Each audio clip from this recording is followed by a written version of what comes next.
They are not required to send in any tax returns or financial information. They're simply sharing with the loan officer at the SBA, you know, what their revenues were for the last 12 months, what their cost of goods were. And that information is being put into the application as well. And then they are obviously signing a 4506T to verify that with the IRS. And that's been sort of the general direction that they've been taking, because simple and easy is key right now for everybody, but still need to verify information at some point. So anything that they're applying for over that $500,000, they would need to do a cash flow analysis and collect financial information. So I think that's important for folks to understand how much they're needing to apply for and what the documentation is, because, you know, if you don't need over 500 and you can get it faster, certainly that's going to be the best route for these folks now that really need money right now. Currently right now there's a $10,000 advance that folks are able to get in lieu of the full loan amount, because it is taking about a week or so, potentially a little bit more. And again, if y'all have heard anything different, please chime in, for a loan officer to be assigned once somebody gets into the queue.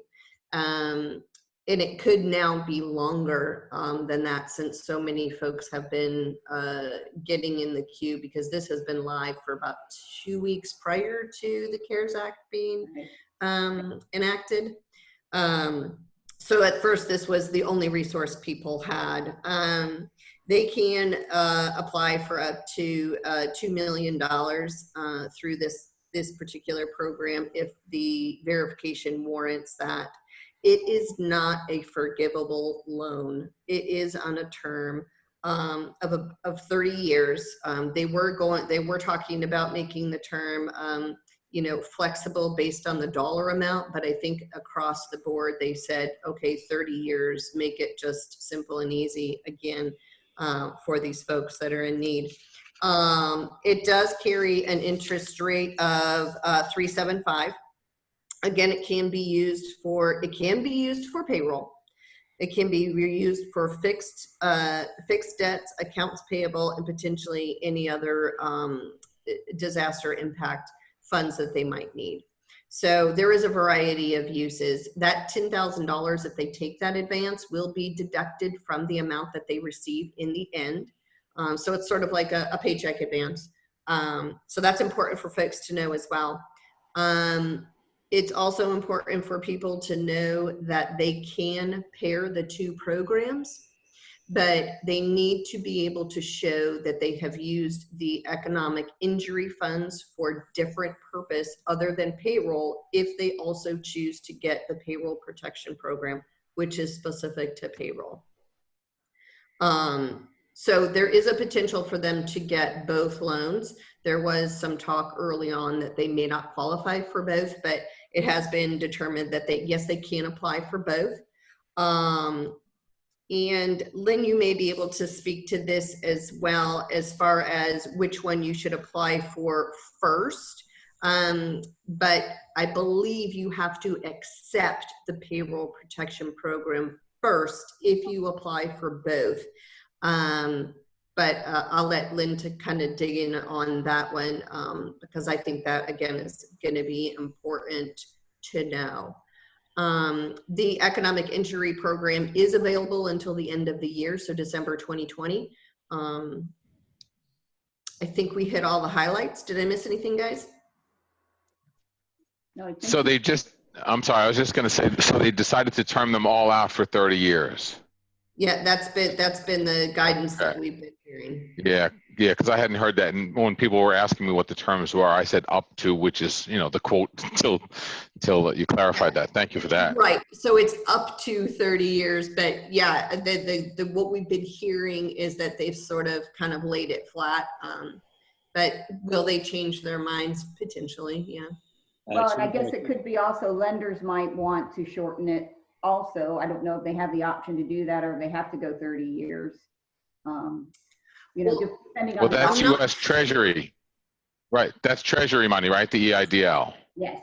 Yeah. It's right. the, So there's no lender involved. well, Right. that's true. That's true. I take that back. Right. Right. Yeah. Right. No lender. Yeah.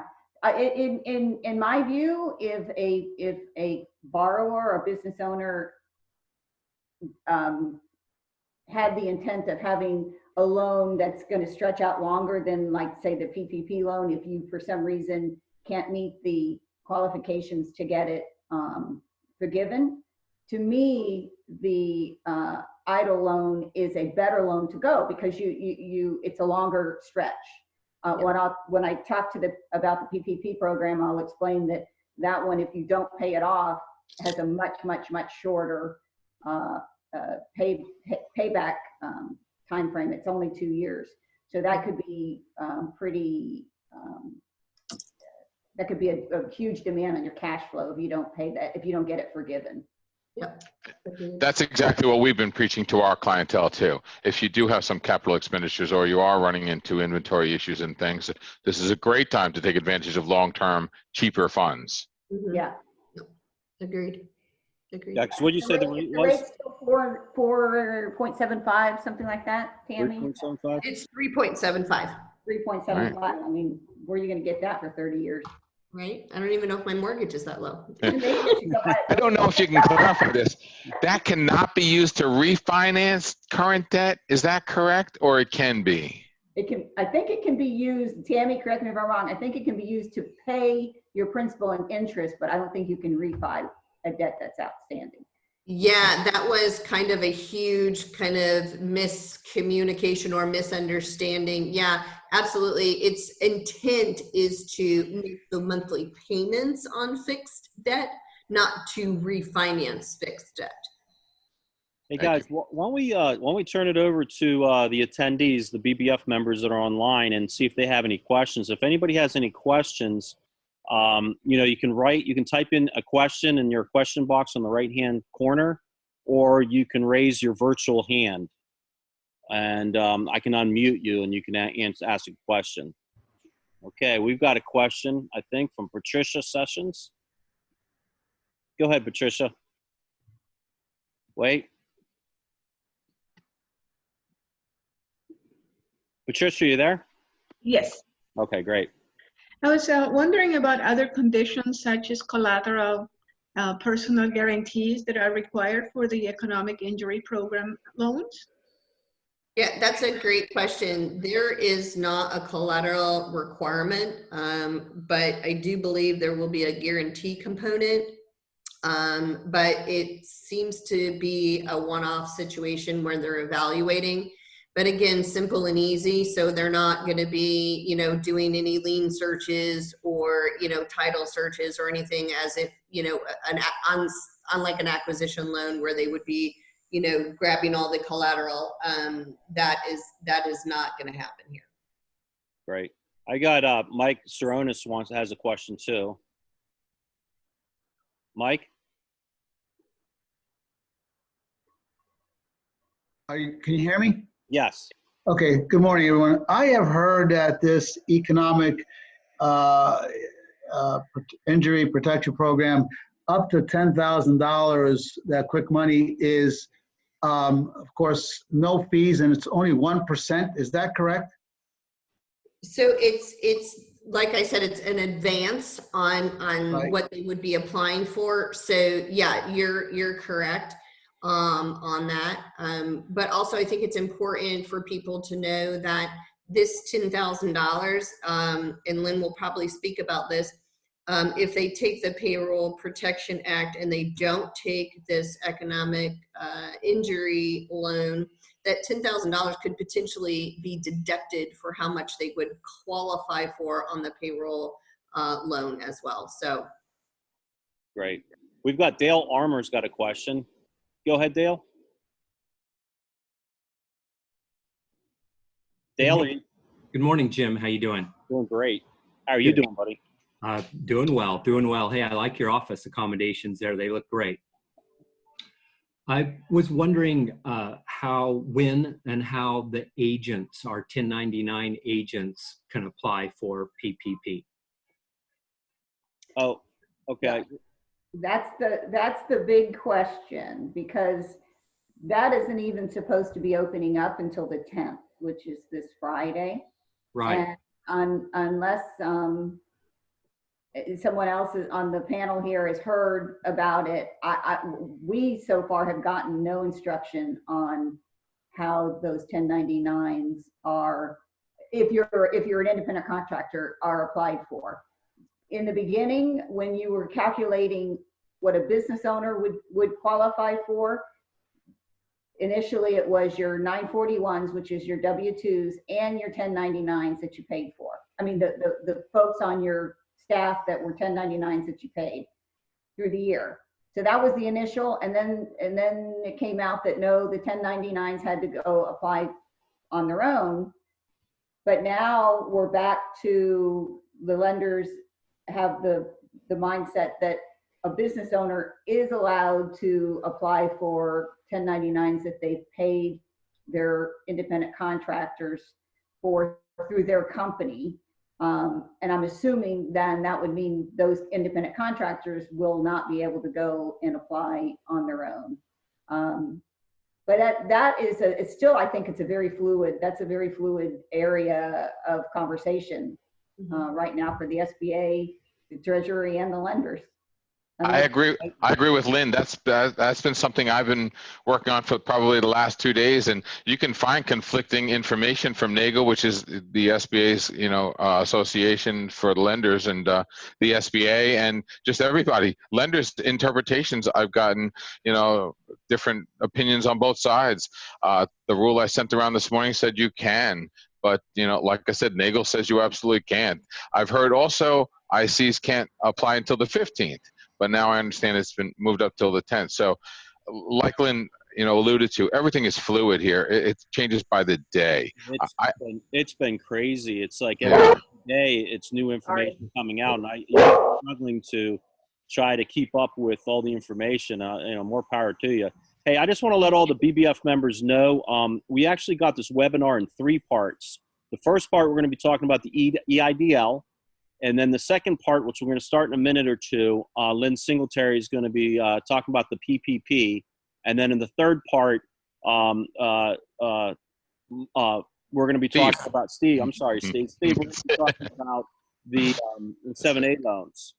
So does anybody have any questions about the EIDL program before we move on to the other segments? I've got Paul Castro. I'm going to put you on. Paul? Do you have questions about the EIDL?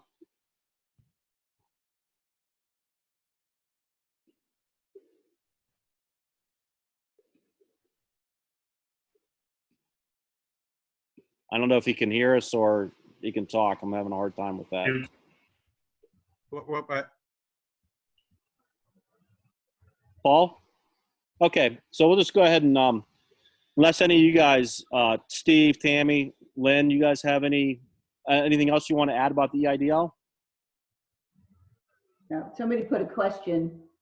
Somebody typed a question there about it. How long do you expect the response? Okay, I applied through the SBA website for the EIDL, but did not hear any more. What should I expect next? So, interesting, because this goes right through the SBA, certainly lenders don't have any control of this response rate, but I will say that they are completely overwhelmed with these applications. So it's taking a long time for folks to get communication. I assure you that everybody's working as diligently as they can, not only at the banks, but at the SBA to help folks. But there's only a certain amount of people that work there in that call center in Texas. So, I would encourage you to be as patient as possible, which I understand is really challenging these days, but they are getting to folks as quickly as they can. But, so many people are applying, because don't forget, this program was open a few weeks prior to this new CARES Act that came out. So that was the only avenue for folks for a while. Thank you, Tammy.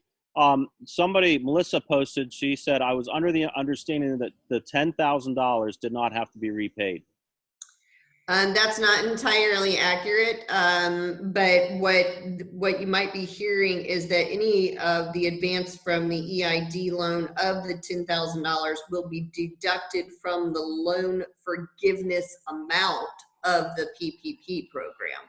So that might be a little bit where that's still fluid on that 10,000. So some interpretation is that if it gets deducted from the PPP program, which is forgivable, will this $10,000 also be forgivable because if it's included in there? So I will get some clarity on that, guys, and I'll email you that answer and you can disseminate if that works.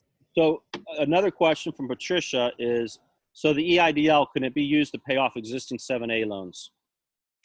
No, that is my understanding. That it is not to, it's for making payments on the debt, not refinancing. But I would say if you have a small balance, you know, if you're using 6 months of payments, then that would be paying your loan off. But it's not designed to get a low interest rate on a current loan that you have by refinancing it. It's designed for, you know, getting us through these times. So, but again, you know, when you apply for these funds and you get the check, what folks are going to do with it is what folks are going to do with it. Great. I don't see that there's a lot of oversight on where those funds are dispersed. They're going to be dispersed to the business owner, and the business owner uses them the way they see fit. We've got a couple other people that have their hands raised, but I think we need to move on and start talking about the PPP, and then maybe at the end we can you know, take some questions. So everybody's got their hand raised virtually. I'm gonna put your hand down, and at the end we can put your hand back up if you still have that question. So Lynn, do you want to tell us a little bit about the PPP? Yes. So the PPP, which is the Paycheck Protection Program, and in short, we'll call it the PPP. And the purpose for this program was to get money in the business owner's hands so that they could retain their staff, so that, you know, these people are not out collecting unemployment. They're still able to pay their staff. Now, many of these people have laid folks off already. I mean, most restaurants that we know have laid off, you know, a lot of their staff. Many businesses have. So the purpose of this program is to try to get them to rehire them back, bring them back on their payroll, at least from May and June. So the program is basically giving the business owner 2.5 months of their average monthly payroll from, let's say, all of last year. So I'll go through, what I'm going to do is tell you about who's eligible, how you apply, and then how it's perceived that you calculate the amount that you get. Once we get to that, that gets back into the little fluid part of it. But basically, who's eligible is any business that is eligible under the SBA SOPs currently, as well as not-for-profits, which is a big thing, because as many of you know, under the SBA program, not-for-profits are not eligible. So they are under this program, churches, daycares that are not-for-profit. So that's a great thing. But still, the businesses that are not eligible are the standard businesses that are not eligible under SBA. You know, the sex shops and all that kind of stuff. So we all know what's not eligible, and it's basically the same thing for these programs. How do you apply? Unlike the EIDL loan, you go right to your bank. And so as we were talking at the beginning of this program, if you are a customer of a bank, that's where you should go. That's where your clients should go. Because I know from Bank United, I know many are only issuing these loans to their current customers, their current borrowers and current depository relationships. So those folks whose banks are not participating, it's becoming a much more difficult process, again, because many lenders are not. The reason for this is that it's not a profitable loan for lenders, and so they're doing this to assist in their customers get over this hump and help in getting the economy back on its feet. But by no means is it a profitable. As a matter of fact, it's a fairly substantial loan that even though the SBA is saying it's a streamlined process, for lenders it's not as much. Lenders, another reason why they're only doing their customers is because the banking regulation of know your customer, do your background checks on your customers, it still applies. So if we were making loans to folks who are not bank customers or already bank borrowers, you'd have to jump through the whole hoops of doing all the background checks and everything that you have to do when you're making a loan to meet the banking regulations of know your customer. We don't have time to do that on this loan. So that's why many lenders. Now, how to calculate? That's the big question, because again, very fluid. We got in the very early stages, we got direction on how to do it. Then it was modified, then it was modified, then it was modified. So many lenders are kind of interpreting it a little bit of a different way, but basically you're taking your monthly average of let's say your W-2 payroll from last year. So you get the monthly average. In that, you can include sick time, vacation time, retirement contributions that the company made, health insurance contributions. You would add that all up, divide by 12, multiply times 2.5, and that's basically the amount that is eligible under the PP program for loan.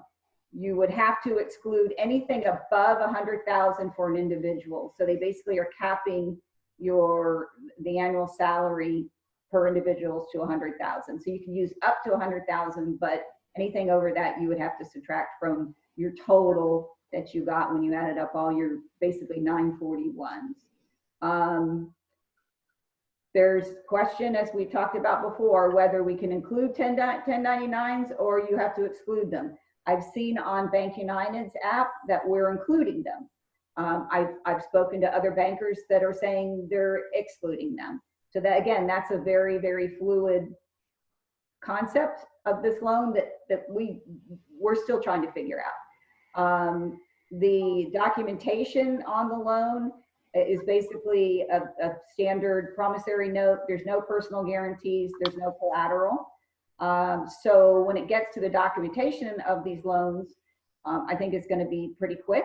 They're allowing e-doc sign, so you don't have to meet personally with a banker or a escrow agent or an attorney to get these things in place.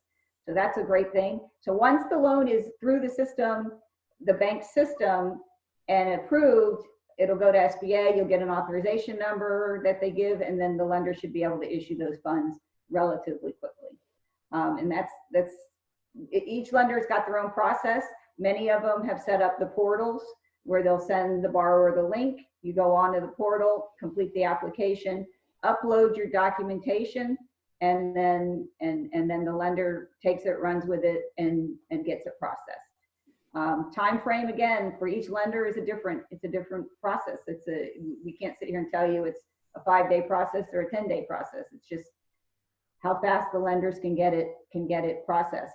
Then in the end, the big benefit to this program is the forgiveness. So the end of June, lenders are going to have to get further documentation from their borrowers that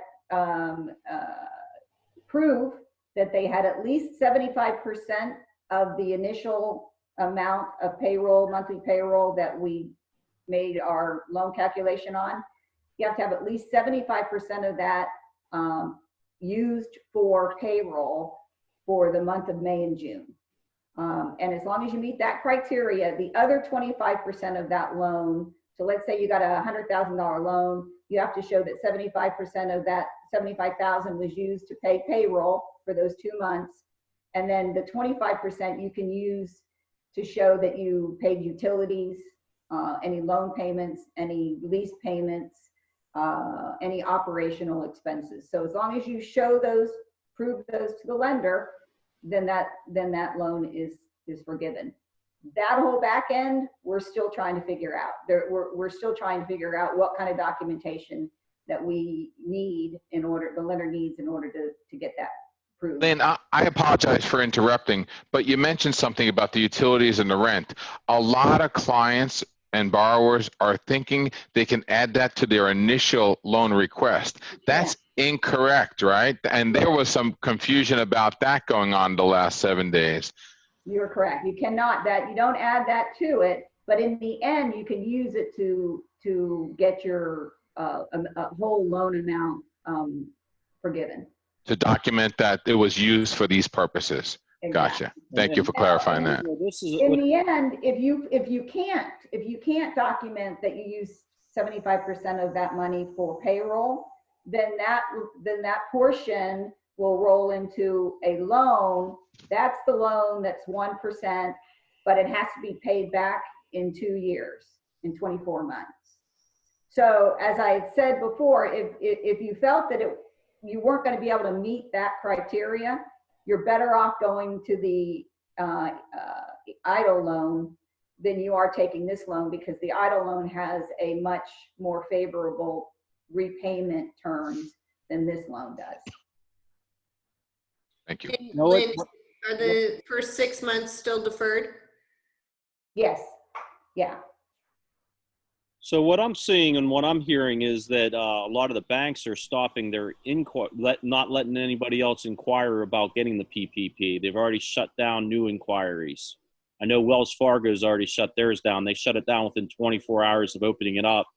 You know, so if people bank at a bank like that, you know, and that's where they've got their loans or that's where they bank, where should they turn to next to try to get a PPP loan?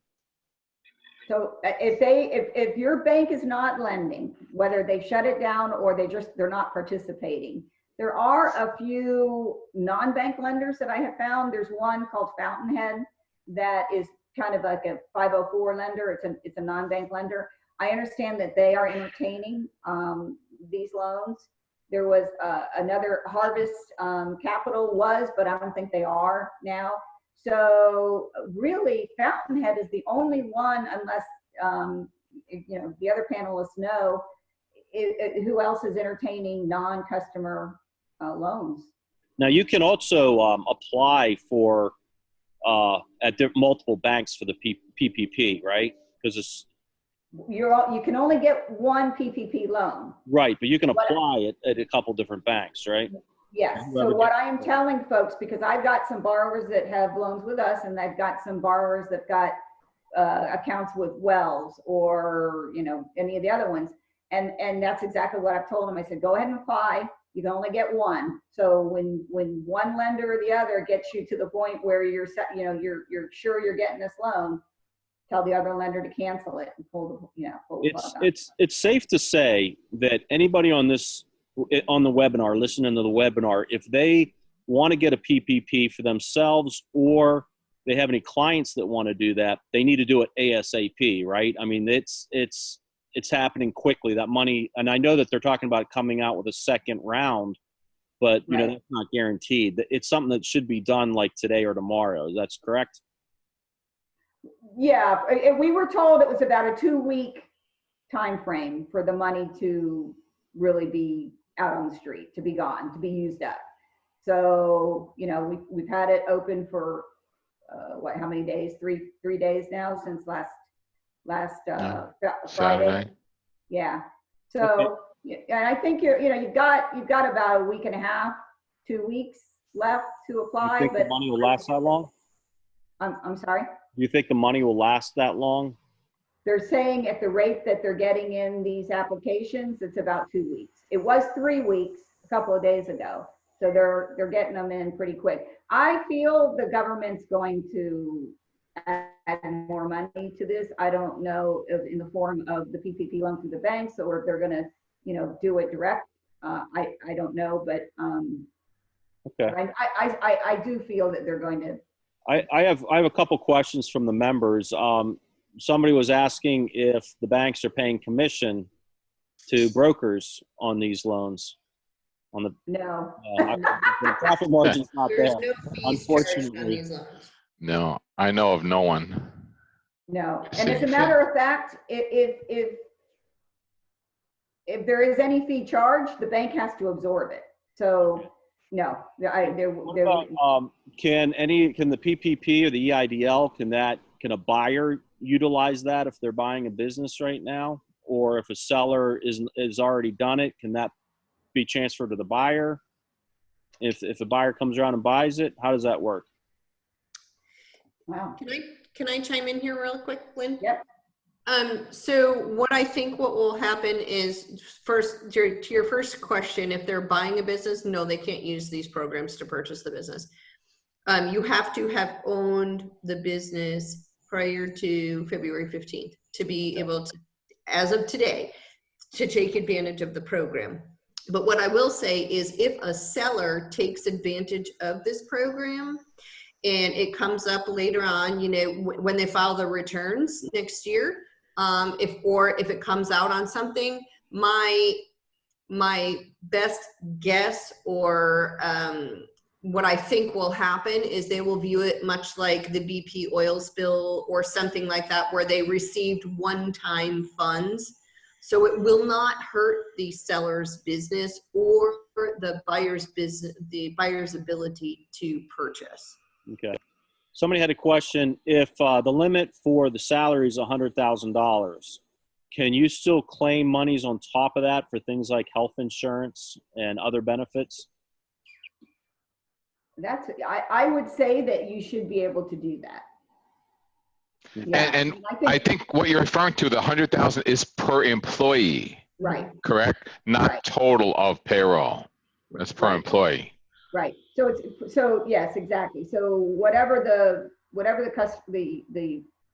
business owner paid for health insurance would 100% be used. Even if it's over 100, their salary's over 100,000? I would say that would be the case. Yeah. Yes, that's my understanding of every application I've seen go by. It is just reducing them to 100, but the rest and your remaining calculations are still the same. Your 401ks, your health insurance, and everything else continues to be added on top of that. Is my understanding, and from what I've learned. What date is the PPP retroactive to? I guess that doesn't really matter because you're just looking at 2019 payroll numbers, correct? 2019. Now, I've also heard if you filed your April 941, so your April 1st 941s for that first quarter, you could use first quarter 2020 and then the last 3 quarters in 2019. Okay. If you haven't, you can use all of 2019. Right. Okay. So the retroactive is it's just not a valid question because you're going off of, older payroll numbers. All right. There are 3 options. I forget what the 3 are, but right. One, like Lynn described, was the rolling 12. One was 19, and I forget. Oh, seasonal, I think, is the 3rd option. Right. So just for this year. Business brokers that are being 1099, they cannot apply for the PPP until Friday. Is that correct? That's our understanding, that it'll open up on the 10th. And Tammy and Steve, have you heard anything about how they go about how do they go about applying for that? How is it calculated? I have not heard anything. My understanding, just from the surface, is 1099 is going to be looked at like the W-2. I don't know about there's no taxes or anything. That's all paid personally. So I don't know if they have to dig into their personal returns to explore taxes or how that's going to go. Yeah, I'm not sure either, because if you're just using January and February, you have to deduct the paid from that payroll expense. But if you're using a full year of 2019, you don't. So I think, honestly, we personally haven't received any guidance. So if you all haven't either, it might be. I'm guessing this will be a surprise for all of us on Friday. Agreed. All right. So the W-2 wages, using the calculations, you cannot then use distributions, right? On top of that? No. No. Okay. No. It's strictly payroll. All right. Well, it looks like we got all the brokers' questions answered. Do you guys have anything else you guys want to add to the PPP, or do you guys want to move on to the 7A? I'm ready to move on. All right. Yeah, great. let's look to the future. Hey, right. I tell you, No pressure, no pressure. Fellow BBF members, I am super, super excited. Well, before I begin with that, let me just say, yesterday there was a webinar done by the IBBA on how business brokers can apply if they qualify, and it talks about how you can qualify for it for the PPP. I set out a link last night to all the BBF members by email for that webinar. If you want to watch that webinar, if you have not watched it already, and I urge you to watch that immediately and apply for the PPP as quickly as you possibly can. I know Lynn said it's going to be available for another 2 weeks, but who knows? That everything changes so quick, and the money's going very, very quickly. But I'm really excited about the 7A because that really affects us business brokers and is really going to help us get deals done. It really affects business owners that we've already sold businesses to over the last few years that have SBA loans. And it's also going to be great moving forward for our buyers looking to purchase businesses. And so I'll let Steve, you take it over and talk about the 7A loans and what's going on with those.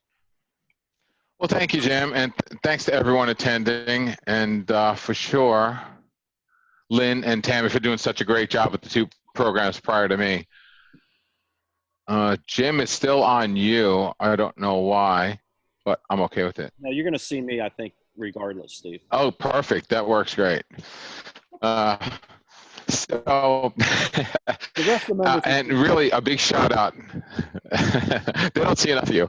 A big shout out to everyone in our industry because the last 2 weeks has just consumed us. And yeah, the bill was signed on 3/27, but we had a lot of the information and we were sharing that probably more than a week before that. So kudos to everyone in our industry working basically for nothing and $1.35 an hour till 10 o'clock at night. So it's a great thing, and I see that efforts all over the country. So leaders are definitely stepping up and leading, and that's a wonderful thing.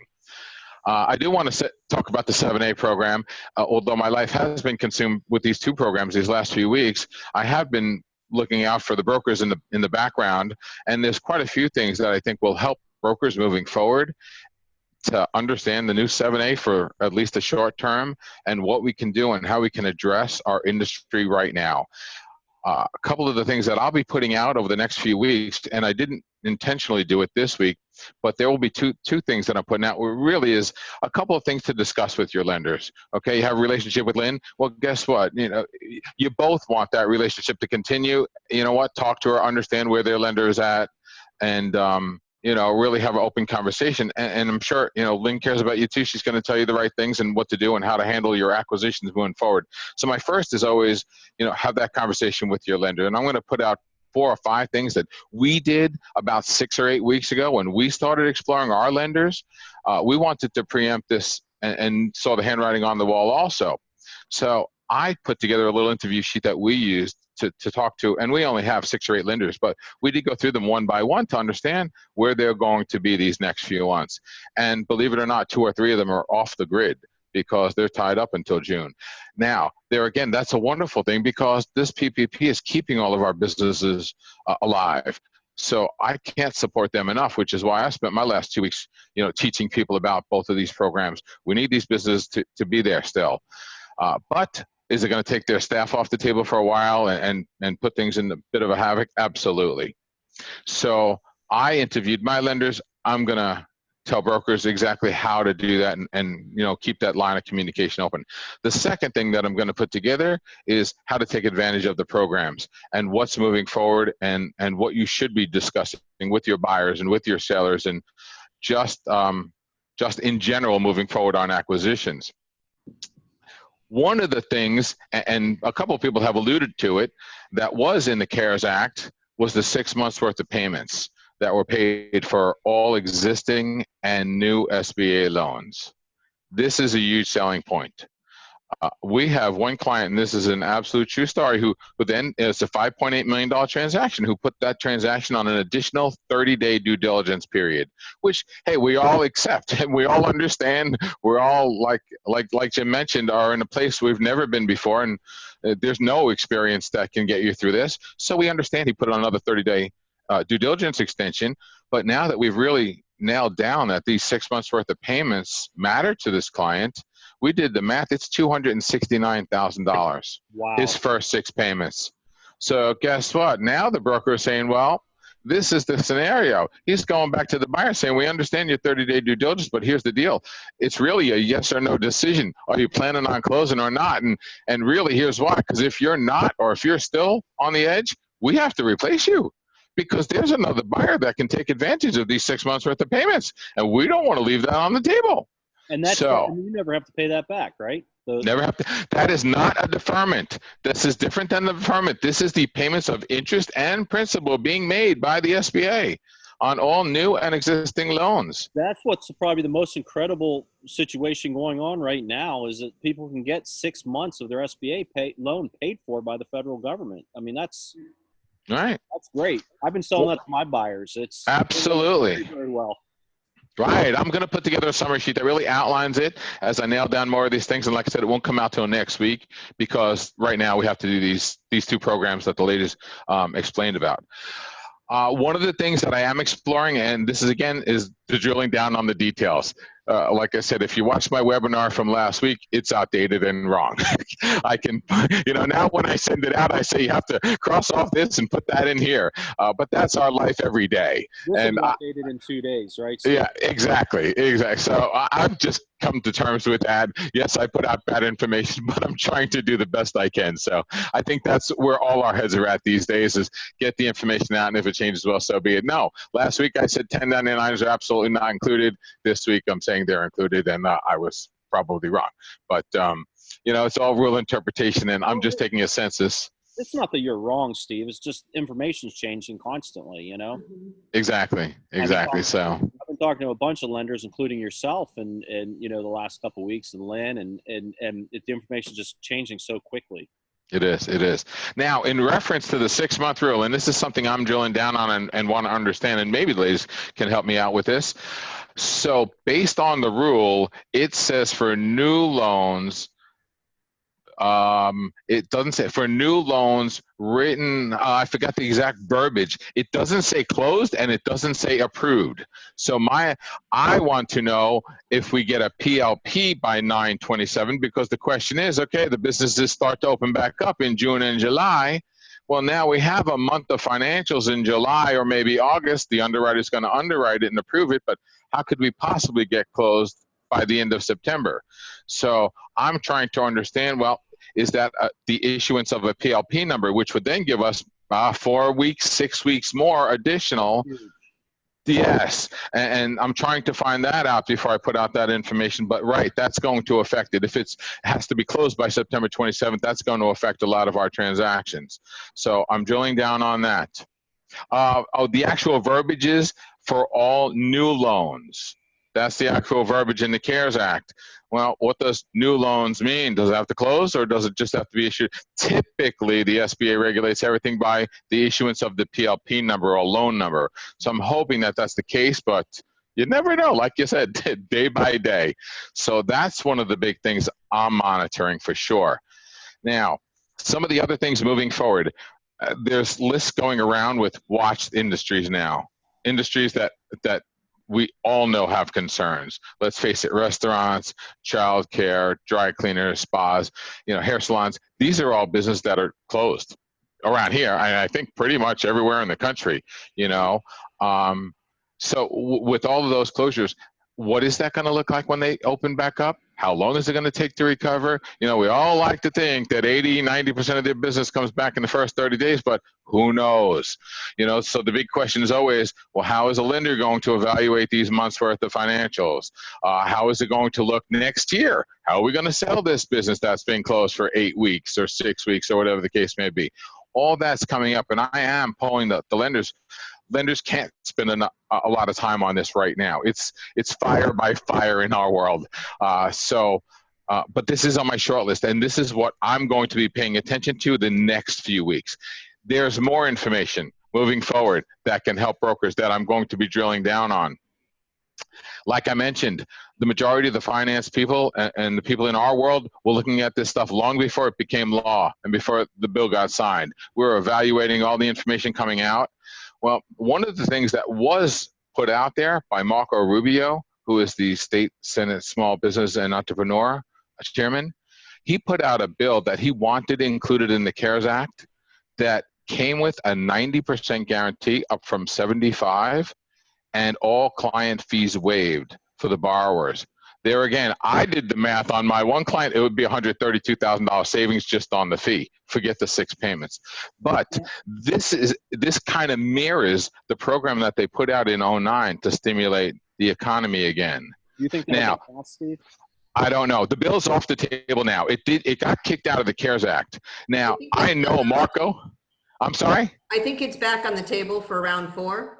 Okay, let me explain this. Tell me if I'm correct in saying this. So typically right now, 50% of the money is, the responsibility of the banks guaranteeing, and the banks or the government's guaranteeing 40%, the bank's guaranteeing, then the buyer's bringing 10% to the table.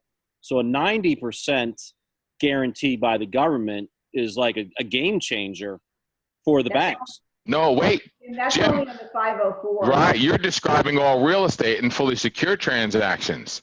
Okay, that's the 504 program with the 2 lenders, 50%, 40%, 10. I'm talking about straight business acquisitions up to $5 million of a goodwill deal that's $4 million. That guarantee is going from 75% in the normal world up to 90. Now, why that matters is, right, the lenders only have a 10% risk. So that would stimulate it. And I would love to see that bill passed. That will really be a big plus in the BizAc world.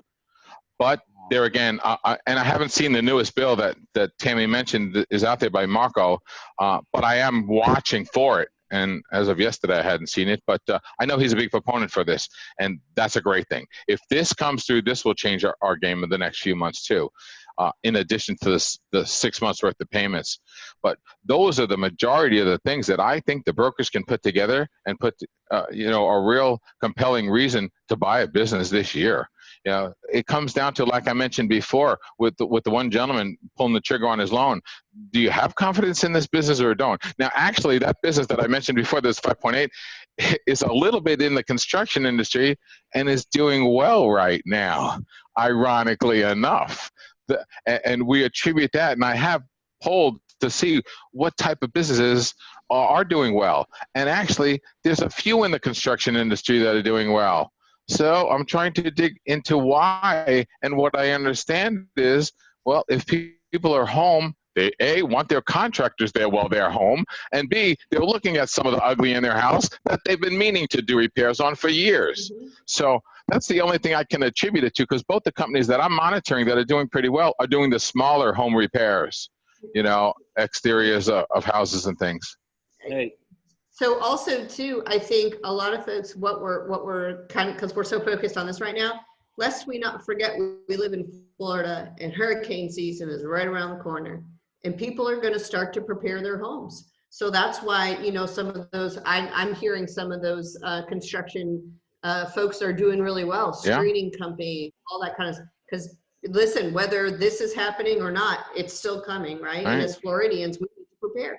Which is ironically different than the 09 crash, where you couldn't touch a construction company for 5 years. It took until 14 to recover. So it really is a different market and a different situation than we lived through in 09, and I'm trying to adapt the skills that we did pick up during that, but some of them are changing. Hey, Steve, so, this situation we got going on with the 7A loans, I mean, it's a fantastic situation with 6 months, paid for by the government. But realistically, right now, a lot of the banks are, at least a lot of the major banks have shut down lending or suspended lending on 7A loans.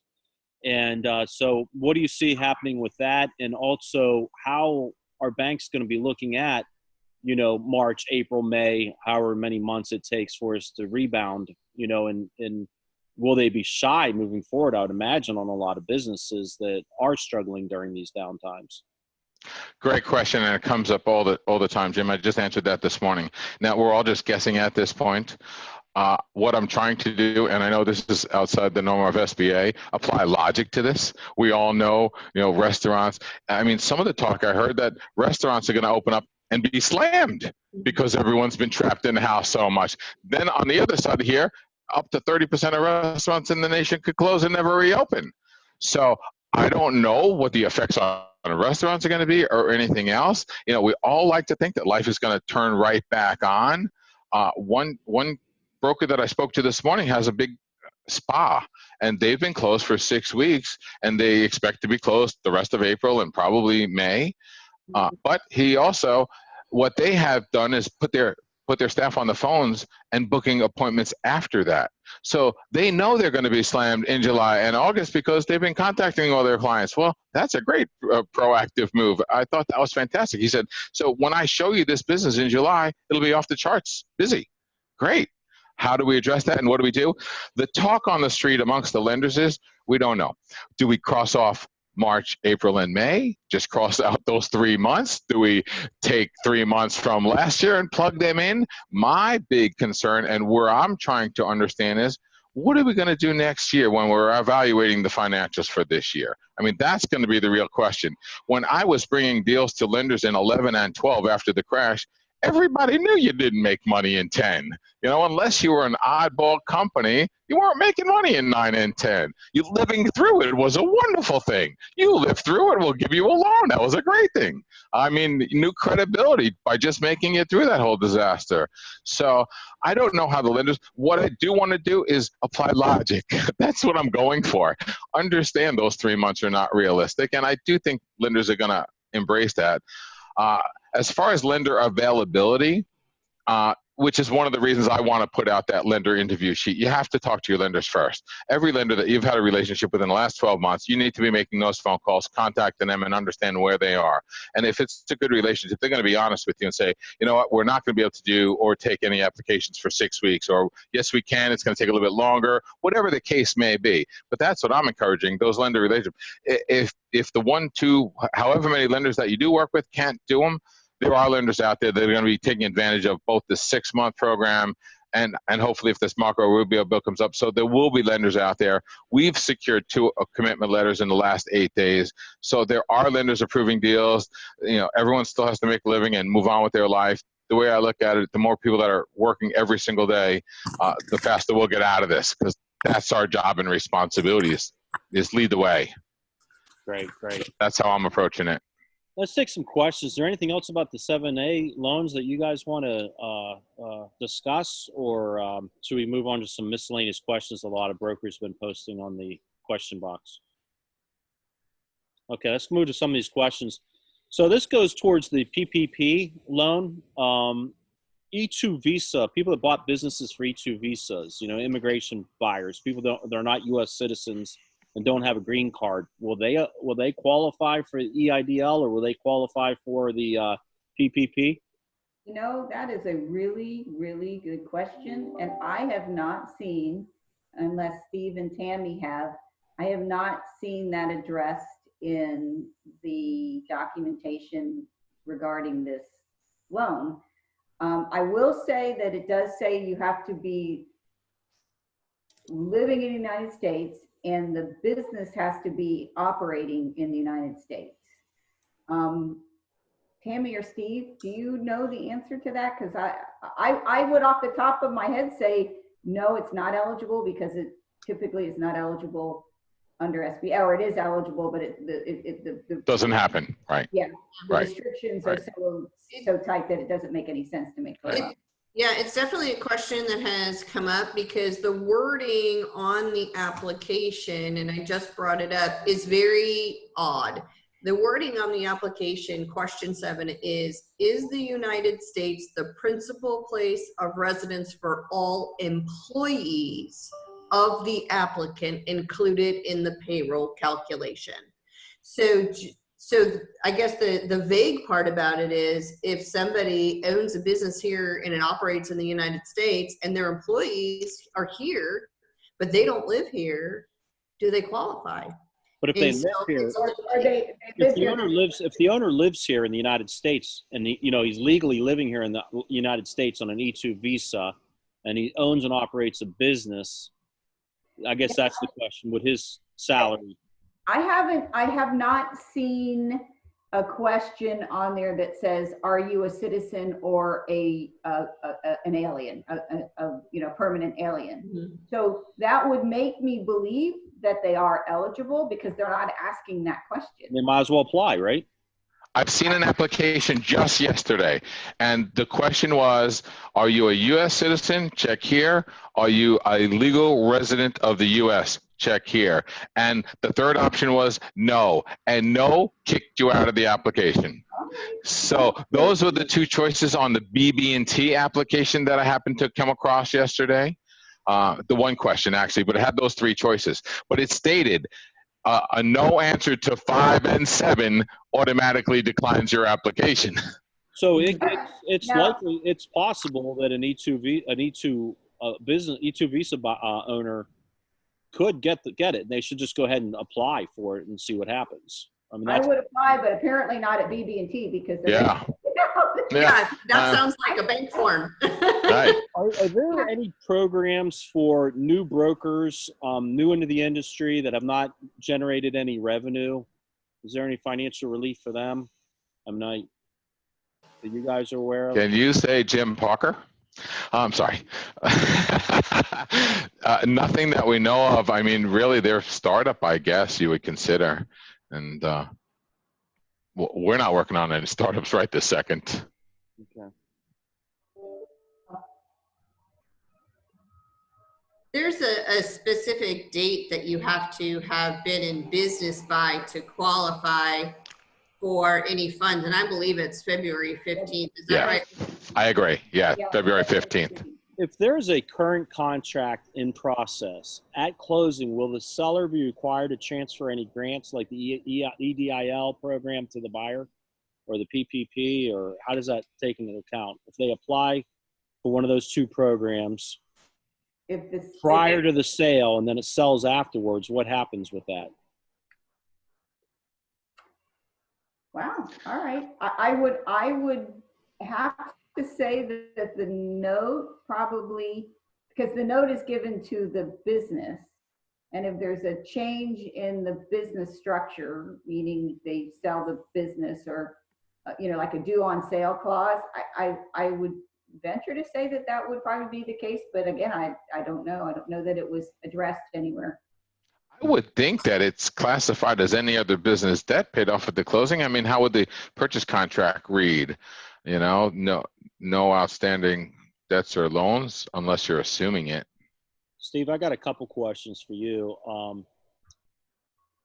If a buyer was getting a 7A loan right now, how long would the process take in the current environment?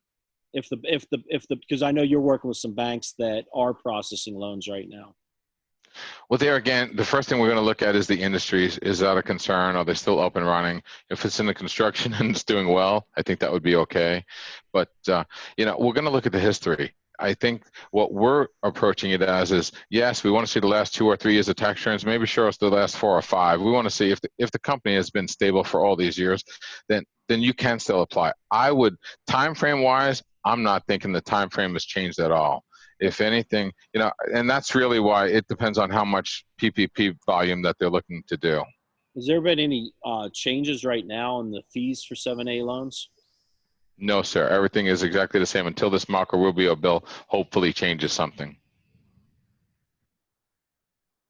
Okay. I think we covered this in another question, but let's ask it again because there might be some confusion. I thought I heard that in addition to payroll, the loan will cover the employer's health care payments, 401k contributions as well. Is that correct? That's my understanding, but I can let Lynn address that. Yes, that's my understanding as well. They can add that on top of the 941 amount total and then just divide it by 12. Okay. A broker had successful approvals using those numbers. A broker just made a statement, said 2 of my banks won't give to an L1 visa holders. They want a green card.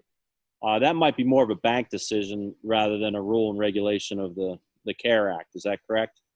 Yeah, so like as I explained in the beginning of mine, the banks are still required to meet your know your customer requirement.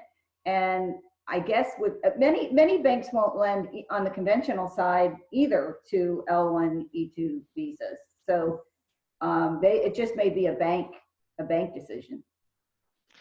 My understanding on the E2 visas, been through my years, because I've gone down this road a few times, is basically it's too risky because of the availability of them being deported. You do one thing wrong, they could be gone. And so even though, and I did determine that it was legally allowable by SBA, and this goes back 10 or 15 years when I was young and fought for things like this. Could never find a lender to do an E2 visa in all my years. So if it's still the same rule, then I would imagine that the same applies. But there again, I don't know about exceptions in this CARE Act. So the $10,000 upfront payment for the EIDL, is that forgivable or not forgivable? I think there's still some confusion about that. Yeah, I think it is forgivable. Okay. From what I determined, I checked it out while we were chatting a bit in some of the documentation. It appears to be forgivable. Okay.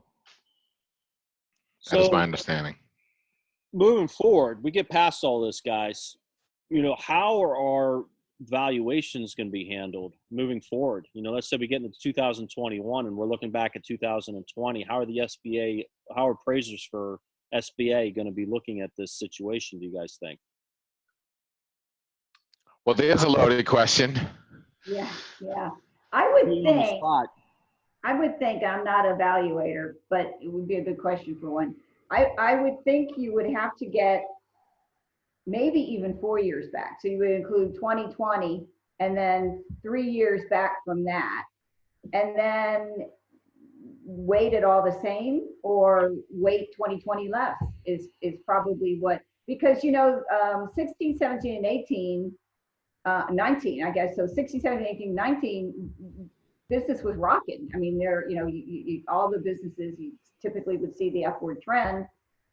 Then you hit 2020, which is unrealistic. So I really believe they're going to have to wait either all the way across the board the same or higher 2019 than they did 2020. And I think too, they'll start to use some of the guidance that they've used in the past, or maybe some of the ratios or calculations, because, you know, in every year, someone had, or some part of the country had a one-time event, right? Whether it was a wildfire or a hurricane, or, you know, how did that affect their business for a certain quarter? And so this is much like that, although we don't know when it's going to end or get better, but it is going to be considered a one-time event. So the lenders will have to figure out how they're going to calculate that, or the historical piece, but also certainly the valuation companies, because, you know, it is something, it's a moment in time. It's not indicative of the successfulness of their business. Well said. That's exactly what I'm hearing between those two and the longer, right, valuation period, less weight. I mean, years, you know, years, 2 months ago, we would say, you know, 2020 played a big piece and 19 played a big piece. So I think, right, like Lynn mentioned, the ratios of the years are going to change a bit. Yeah. And it could be if some of the economists are right, that when the world opens up again, and the nation opens up again, and all these people flood out to start going to stores and the restaurants and the bars and you know, doing stuff that this pent up demand has created, the last part of 2020 could be gangbusters, and it could be that they will make up for these last couple of months, possibly. That's my optimistic side looking at it. So could be that it may be a moot point that they may catch up. From your lips. I know. I hope. I'm praying, doing my rosary every day. Yeah. We've gone over a little bit. We've got a couple people that have their virtual hands up. Do you guys mind staying on for a little bit longer, or do you guys have to go? I know you're extremely busy right now. No, it's good. I'm fine. Good till about 11:30. Okay. I was just saying, Steve, because you didn't hear me, we've gone over, it's 10 after 11, but we got a couple people that have their virtual hands up, and if you guys got some time, maybe we can time them in. Yeah, we're good. Alan Steinberg, I'm going to turn you on. Alan, can you hear me? Yes, good morning. One, thank you all for this great information. Couple things. Steve, can you share with us some of the lenders that are still doing deals today? Not here. You could email me. You know, they're tough too. They're again, you know, getting to the lower level. We have a little bit different level of clout with them. So it's a little bit different than just the average BDO, but I'd be happy to talk to you offline. If you could email me, I can give you some heads up. Yeah, And there again, you're right. I think that Lynn and I'm sorry, Tammy, are still lending. I don't know where they are right now. Yeah, so we have been closing loans. We closed some loans last week. We're closing loans this week. We're still, you know, we intend to get back to business as usual as quickly as possible. And the reason that we sort of kind of stepped back a little bit is so that we could process these PPP loans as a priority to the nation, obviously. But by no means are we intending to not continue to do business with acquisitions and partner buyouts and all the good stuff that we normally do on a regular basis. So I've had a lot of buyers calling me. They think it's a fantastic time to buy with the rates, the payments. You know, this is going to be phenomenal. I've seen some purchase agreements come through. So there is some good things happening. We are still lending and we intend to keep lending. And again, we're going to figure out how to carve out this time and make it make sense. But you know, we are still open for business. Perfect. Thank you. Can I inject something? I've been sitting here watching and listening and taking a lot of notes, but would Steve and Lynn and Tammy share your contact information with everybody on board? Maybe an email address, maybe a phone number or text or however you'd like people to contact you, so anybody on the line can get their pencil out or take some notes as to how to contact these great people. Tammy? Yeah, absolutely. So please feel free to email me at tammy.teese, and my name is on the screen, so I don't want to spell it for you, at liveoak, one word, .bank. And you can certainly reach out to me on my cell phone at any time at 239-272-8145. Great. Lynn? Yeah, it's my first initial L, Singletary, at bankunited.com. So LSINGLETARY at BANKUNITED.com. And my phone cell is 407-731-9555. Steve? Yes, sir. Happy to share. I am at Steve M at EASYSBA.com. And our office can be reached at 888-238-0952 anytime. I want to remind everybody on the webinar that we are having another webinar on Thursday at 3 p.m. Andy Cagnetta is going to be talking, and you know, anytime he says something, you should listen. And he's going to be giving some advice on you know, what we should be doing as business brokers right now, and you know, what role we could be playing, and you know, how we can be making money. Got to tell you, Tammy, Steve, Lynn, really appreciate you guys taking your time out of your day, especially with everything you guys got going on right now in your jobs, and sharing your wealth of information with our membership. Thank you so much. I really appreciate it, guys. And We appreciate the opportunity. Yeah. let me also comment to the members online that if you have topics you'd like to see the BBF produce in future webinars and Zoom presentations, kindly reach out to Jim or myself, and I think you know how to reach both of us, but we'd be happy to cover those past Thursday and the next week and for the weeks to come. So it's an open forum. This is the BBF. It's all of your association. The more you give, the more you're going to get out of this organization. It's a fantastic opportunity for us to bind together, come together, share knowledge, share tips, and just help to educate each other and help others to aspire to be doing greater things that not only for our buyers and sellers, but for our community. So we can really play an important role at this time. Thank you for doing all that. Well, thank you, everybody. And thank you. Just really appreciate it. Anytime, Jim. For your time. Be well, everyone. Yes, stay healthy. Take care. Bye-bye. Okay, bye-bye.